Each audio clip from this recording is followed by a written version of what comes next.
लेकिन कुछ लोगों ने मुझे राजनीति सिखाई, जिसका आपके पास जीता जागता सबूत महराज है। ईमानदारी की सियासत उन्होंने बेईमानी की थी, लेकिन उन्हीं लोगों ने मुझे मजबूर करके, मुझे दरिया में तैरना नहीं आता था, धक्का लगाकर जब ठोका गया तो मुझे हाथ पांव मारने पड़े। उस दरिया से मैंने तैरना सीखा है और उनके उस धक्के ने मुझे इस मकाम तक पहुंचाया।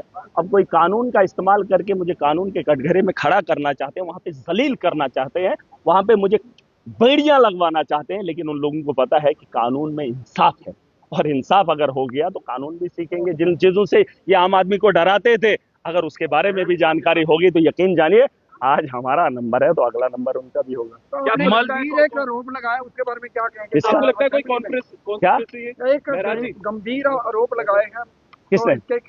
वहाँ पे असेंबली में आपने? हाँ, गंभीर नहीं है, ये फैक्ट्स है। आप एसीबी में जाइए, देख लीजिए। ये जो जिसके बारे में हमने बात की है, ऐसे मुलाजिम बहुत हैं जिन्होंने हमारे नौजवानों के साथ खिलवाड़ किया है, ठीक है।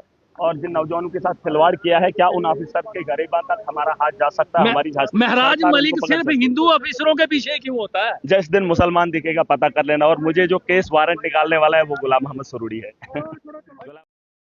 अब मुझे जेल की हवा अपनी सरकार के खिलाफ ही बॉयकॉट करते हो। बिल्कुल। देखिए, सरकार अगर उसके अहल होगी, हमारे नौजवानों का कोई उम्मीद है। यहाँ के लोगों ने वोट मैंडेट इसलिए दिया ताकि राहत मिले। अगर राहत इस ऐवान से नहीं होगी, अगर अभी भी उन लाठियों की बात इस ऐवान में उस आवाज को गूंजते हुए आप नहीं देखेंगे तो इंसाफ की उम्मीद मत करना। उन नौजवानों के साथ इंसाफ कभी नहीं होगा।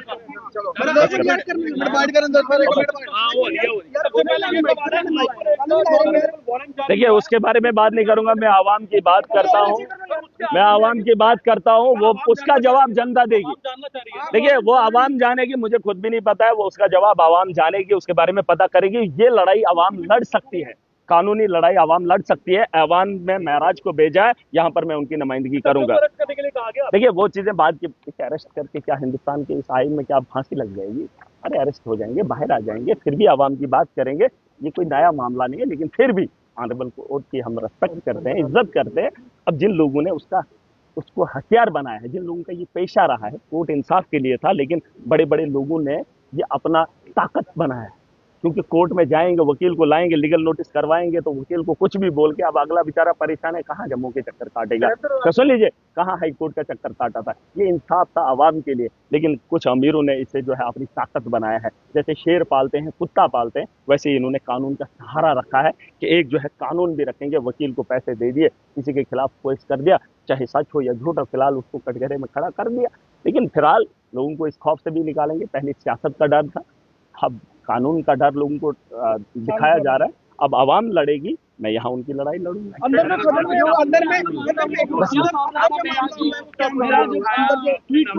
देखिए, ट्वीट पे मुझे बहस नहीं करना, आपको उस पर उतना बात करनी चाहिए। कट मोशन आम है, सैकड़ों के कट मोशन आए हैं। अब उस पर 20 मिनट जो हाउस के अंदर चर्चा हुई, मुझे अच्छा नहीं लगा। देखिए, अगर मैं स्पीकर होता तो मैं उस पर बहस ही नहीं करता। आप किस चीज पर चर्चा चाहते थे? वही तरह ने किया, उन्होंने तो 10 साल से भाजपा के साथ स्टेट को खत्म किया। अब सवाल उसी 10 साल के लिए, तो उस पर बहस करना जरूरी नहीं था। वो मिसलीड नहीं कर सकते। आपका सवाल क्या था? मुद्दा ये है कि आप फिलहाल अगर प्रेस में हैं, अगर आप सच में हमदर्दी जम्मू कश्मीर से रखते हैं, ये आदमी है जिसने 2.5 करोड़ का घोटाला किया है। सुन लीजिए, 2.5 करोड़ का घोटाला किया है, और ये मैं नहीं कह रहा हूँ, ये एसीबी कह रही है। और इसमें इनको जो है मिला है कि आप इस पे कार्रवाई कर लीजिए। 2 महीने बंदे को रिटायरमेंट को हो रहे हैं, वो बंदा अगर उसके खिलाफ एफआईआर नहीं लगती है, उसके खिलाफ कार्रवाई नहीं होती है, तो बताओ जिन बच्चों के साथ गला घोंटा है, जिन बच्चों को हटाकर एक ही परिवार के, अभी कोई बोल रहा था मुसलमानों के, वो तो कश्मीर के मुसलमान है, 9 फैमिली में, जिनको 9 को मुलाजमत मिली है। मैं तो कह रहा हूँ उनके खिलाफ कार्रवाई करो, करे ना उनके खिलाफ।